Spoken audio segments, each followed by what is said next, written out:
इतना सजी कि उसका चेहरा तक दिखाई नहीं देता था पूतना का।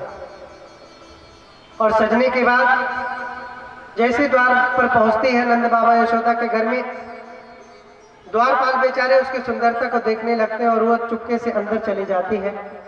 जैसे अंदर पहुंचती है, यशोदा रानी घर में कुछ काम कर रही थी, आंगन में बच्चा खेल रहा था। तो आज जैसे ही अंदर पहुंचती है पूतना, तो देखती है कि आखिर लाला की माँ किधर चली गई है। देखी कि अंदर कुछ काम कर रही है, तो अपने मन में विचार करती है कि अब तो बहुत अच्छा मौका, बहुत अच्छा समय मेरे पास आ गया है, इससे अच्छा समय और कुछ नहीं हो सकता। तो बस जाती है और जाने के बाद भगवान कृष्ण खेल रहे थे आंगन में। भगवान कृष्ण को उठाती अपने गोद में लेती है पूतना, और लेने के बाद थोड़ा सा लाड दुलार करती है। और इसके बाद फिर अपने मन में ये सोचती है कि किस तरीके से इसकी हत्या की जाए, क्योंकि इसकी हत्या करना तो बड़ा मुश्किल है, क्योंकि अगर कुछ हत्या करूंगी, बाहर भागूंगी, तो बाहर द्वारपाल खड़े हुए वो पकड़ लेंगे, जेल में बंद कर देंगे, कहीं हमारी खुद ही ना हत्या कर दे। तो आज पूतना अपने स्तनों में जहर लगा लेती है कि छोटे बालक को अगर मारना है और वो भी जहर पिलाना है, तो सामान्य स्थिति में अगर जहर पिलाएंगे तो लोग देख लेंगे। तो आज पूतना देखिए कितनी अव्यवस्थित होकर के, कितने गलत विचारों को लेकर के आज परमात्मा को दुग्ध का पान करा रही है, वो भी स्तनों में जहर को लगा करके, विष को लगाने के बाद आज भगवान कृष्ण को स्तनों से लगा रही है, दूध पिला रही है। और जैसे ही दुग्ध का पान करवाती है पूतना, तो परमात्मा जैसे ही दुग्ध में अपना मुख लगाते हैं, उसी समय आंख को बंद कर लेते हैं। कई आचार्यों ने कहा कि परमात्मा आंख बंद करके अपने आह्लादनीय शक्ति श्री राधा रानी को बुला रहे थे, राधा रानी को याद कर रहे थे। लेकिन कई आचार्यों ने यह भी कहा है इस कथा के मध्य में कि जो अविद्या है, अविद्या के रहने के ये 14 स्थान हमारे शरीर में है। 5 ज्ञानेंद्रियां हैं, 5 कर्मेंद्रियां हैं, 11वां हमारा मन है, 12वां हमारी बुद्धि है, 13वां हमारी दरिद्रता है और 14वां हमारी लालच है। इन जगहों पर अविद्याएं प्रवेश कर जाती हैं। सबसे पहले अगर आपके जीवन में अविद्या प्रवेश करती है तो ये 14 जगहों से ही प्रवेश करती है। आप बहुत लालची होंगे, आप बहुत दरिद्र हो जाएंगे, आपका मन गलत कार्यों में लगा रहेगा, और आपका जो हाथ है 5 ज्ञानेंद्रिय, 5 कर्मेंद्रिय है, इनके माध्यम से आप पवित्र काम न करके अपवित्र काम, अधार्मिक कार्य अगर करते रहोगे, तो इस माध्यम से अविद्या आपके शरीर में प्रवेश करती है। और जब अविद्या हमारे शरीर में प्रवेश कर जाती है भाई बहन, तो फिर उसकी हाल पूतना जैसे ही होती है। आप देखेंगे, हम बताएंगे इसका वेदांत पक्ष। तो आज आचार्यों ने इस पूतना के बारे में बहुत सारी विवेचनाएं की। और परमात्मा जैसे ही दुग्ध में अपना मुंह लगाते हैं, स्तन में अपना मुंह लगाते हैं, भगवान शंकर को याद करते हैं और कहते हैं कि प्रभु,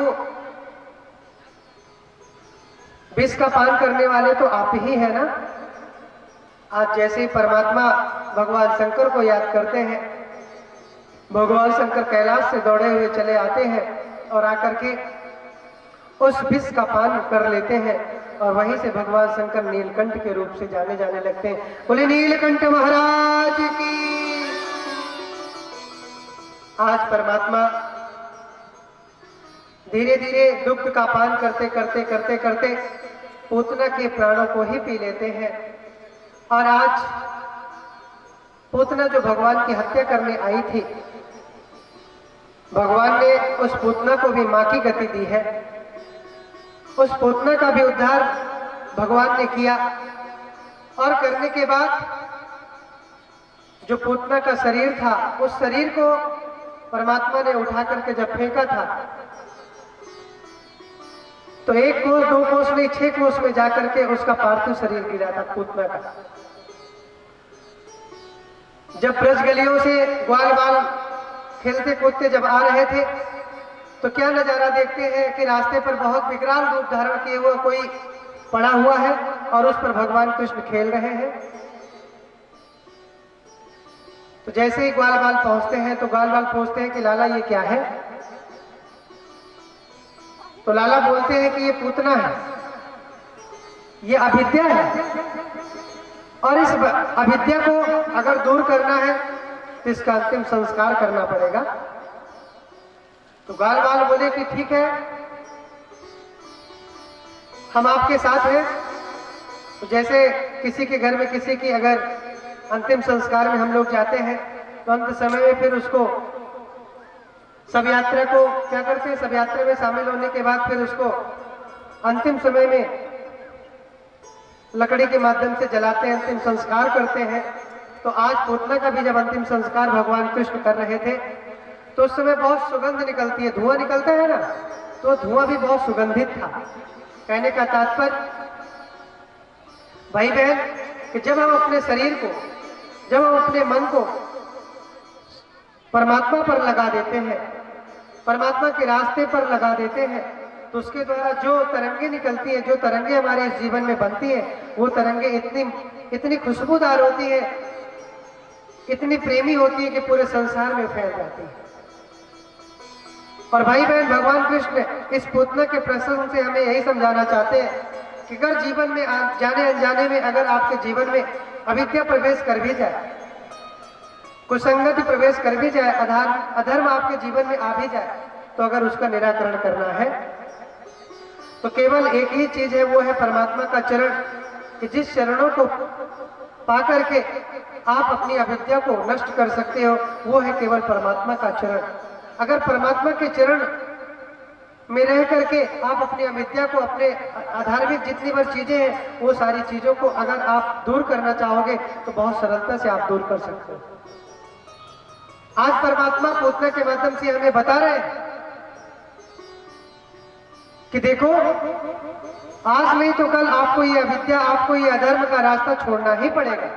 अगर इस जन्म में आप नहीं छोड़ोगे तो आपको अगला जन्म लेना पड़ेगा और अगले जन्म में आपको ये गलत रास्ता छोड़ना ही पड़ेगा, तभी तुम मेरे चरणों में आने के अधिकारी बन पाओगे। हमारे चरणों में आने के अधिकारी तब तक नहीं बन सकते भाई बहन जब तक अधर्म का रास्ता आप छोड़ ना दो, अधर्म के रास्ते से आप दूर हो ना जाओ, अधार्मिक लोगों की संगति आप छोड़ ना दो।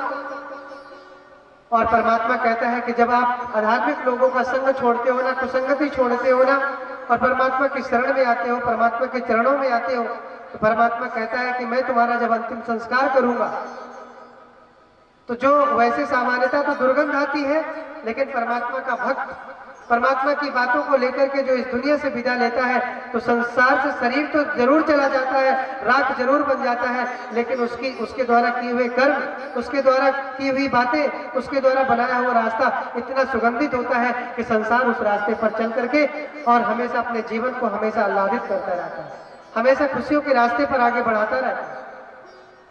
इसलिए भाई बहन जितना हो सके हमें इन अविद्याओं से दूर रहना है। और यह अविद्या हमारे शरीर में 5 ज्ञानेंद्रिय 5 कर्मेंद्रियों के माध्यम से प्रवेश करती है। इसलिए प्रयास ये करना है कि हम अपनी आंखों से गलत ना देखें, अपने मुख से गलत जबान ना निकालें, अपने कानों से गलत बातें ना सुने, अपने हाथों से गलत काम ना करें। अगर ये सारे काम नहीं करोगे ना भाई बहन, परमात्मा का सानिध्य आपके जीवन में जरूर आएगा, जरूर मिलेगा। और परमात्मा की शरण में रह करके जब आप अपने जीवन की गाड़ी को आगे बढ़ाते हो ना भाई बहन, तो आपको एक नए आनंद की उत्पत्ति, जिसके लिए आप बार बार परेशान रहते हो ना कि आनंद कहाँ से आए, मैं बहुत परेशान हूँ, जीवन में आनंद कहाँ से मिले, ये सारी चीजें आपको आपके जीवन में मिल जाती है। और जैसे ही आपके जीवन में ये सारी चीजें मिलती हैं, आप नई ऊंचाइयों में, नई सफलताओं के राह पर आगे बढ़ने लगते हैं। और भाई बहन मैं आपको बार बार इसलिए ही बुलाता रहता हूँ, बुलवाता रहता हूँ, हरिओम का भजन इसलिए भी करवाता रहता हूँ क्योंकि हो ना हो आप कुछ कहो या ना कहो, दिन भर में भगवान के नामों का कुछ अंश तो लेते रहो, अपने मुख से अपने जीवा से कुछ न कुछ भगवान के नामों को जप तो करते रहो। और इसीलिए मैं कहता हूँ कि आजकल मोबाइल का जमाना है, सभी के घर में मोबाइल रहता है, सभी लोग बात करते हैं, तो क्यों ना हम हरिओम बोला करें हेलो की जगह। हेलो हाय छोड़ो और भगवान का नाम हरिओम बोला करो। तो आज देखिए पूतना के साथ इतनी सारी बात हो गई, परमात्मा उसे उद्धार कर रहे हैं, माँ की गति दे रहे हैं, अंतिम संस्कार कर रहे हैं। क्यों? क्योंकि आज परमात्मा के लिए कुछ न कुछ लेकर के आई थी। ठीक है, परमात्मा को मारने आई थी, लेकिन परमात्मा को क्या कोई मार सकता है? परमात्मा तो यही सोचे कि कोई बात नहीं, आज मेरी मौसी मेरे पास आई है।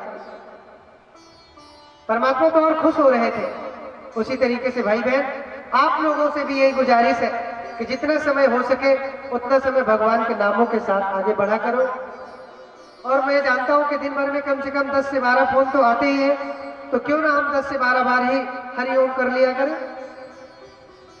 तो आइए बड़े प्रेम के साथ एक बार फिर हरिओम के अपने इस संकल्प को लेंगे और इसके ठीक बाद हम माखन चोरी की लीला में प्रवेश करेंगे। भाई बहन, बहुत सुंदर सुंदर झांकियां भी आप देखेंगे, बहुत अच्छा उत्सव भी मनाएंगे, लेकिन उसके साथ भगवान के नाम को भी सीखते रहे, भगवान के नामों का आश्रय भी लेते रहे, कितनी अच्छी बात रहेगी। तो आइए बड़े प्रेम के साथ भाई बहन, हमें क्या कहना है, क्या सुनना है, क्या समझना है और क्या सिखाना है, आइए एक भजन के माध्यम से सुनते हैं।